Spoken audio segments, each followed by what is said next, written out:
All-Stars. It's me, Mrs. Latham. One of the books I never got to read aloud to you this year that I've always wanted to read aloud to you is The Witches by Roald Dahl. Roald Dahl is my all-time favorite children's author. The way he writes, you can close your eyes and just visualize what's happening in the story.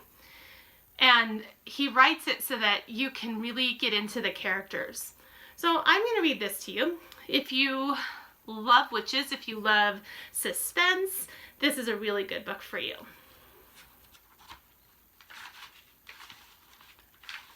A note about witches. In fairy tales, witches always wear silly black hats and black cloaks, and they ride on broomsticks. But not in this fairy tale. This is about real witches. The most important thing you should know about real witches is this. Listen very carefully. Never forget what is coming up next. Real witches dress in ordinary clothes and look very much like ordinary women. They live in ordinary houses and they work at ordinary jobs. That is why they are so hard to catch. A real witch hates children with a red-hot, sizzling hatred that is more sizzling and red-hot than any hatred you could possibly imagine. A real witch spends all her time plotting to get rid of the children in her particular territory.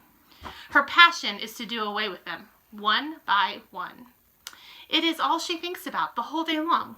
Even if she's working as a cashier in a supermarket, or typing letters for a businessman, or driving around in a fancy car, and she could be doing any of those things.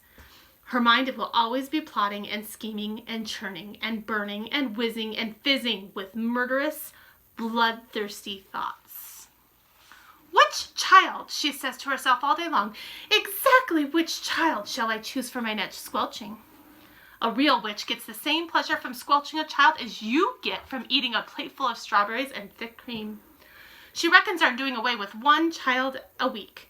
Anything less than that and she becomes grumpy. One child a week is 52 a year. Squish them and squiggle them and make them disappear. That is the motto of all witches. Very carefully a victim is chosen. Then the witch stalks the wretched child like a hunter stalking a little bird in the forest. She treads softly. She moves quietly. She gets closer and closer. Then at last, when everything is ready, and she swoops. Sparks fly, flames leap, oil boils, rats howl, skin shrivels, and the child disappears. A witch, you must understand, does not knock on children on the head and stick knives into them or shoot them with a pistol. People who do those things get caught by the police. A witch never gets caught. Don't forget that she has magic in her fingers and devilry dancing in her blood. She can make stones jump about like frogs, and she can make tongues of flame go flickering across the surface of the water. These magic powers are very frightening.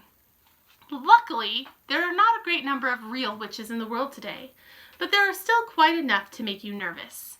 In England, there are probably about 100 of them altogether. Some countries have more, others have not quite so many. No country in the world is completely free of witches. A witch is always a woman. I do not wish to speak about women, badly about women. Most women are lovely, but the fact remains that all witches are women. There's no such thing as a male witch. On the other hand, a ghoul is always a male, so indeed is a Barghest. Both are dangerous, but neither of them is half as dangerous as a real witch. As far as children are concerned, a real witch is easily the most dangerous of all living creatures on earth. What makes her doubly dangerous is the fact that she doesn't look dangerous. Even when you know all the secrets, you will hear about those in a minute. You can still never be quite sure whether it is a witch you are gazing at or just a kind lady. If a tiger were able to make himself look like a large dog with a waggy tail, you would probably go up and pound him on the head. And that would be the end of you. It is the same with witches. They all look like nice ladies. Kindly examine the picture opposite. Which lady is the witch? This is a difficult question, but it is one that every child must try to answer. Which one do you think is the witch? For all you know, a witch might be living next door to you right now. Or she might be the woman with the bright eyes who sat opposite you on the bus this morning.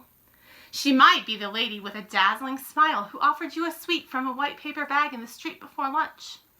She might even, and this will make you jump, she might even be your lovely school teacher who is reading these words to you at this very moment.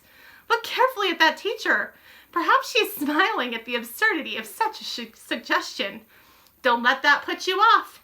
It could be part of her cleverness. I am not, of course, telling you for 1 second that your teacher actually is a witch. All I am saying is that she might be one. It is the most unlikely, but, and here comes the big but, it is not impossible. Oh, if only there were a way of telling for sure whether a woman was a witch or not, then we could go round them all up and put them in the meat grinder. Unhappily, there is no such way, but there are a number of little signals you can look out for, little quirky habits that all witches have in common.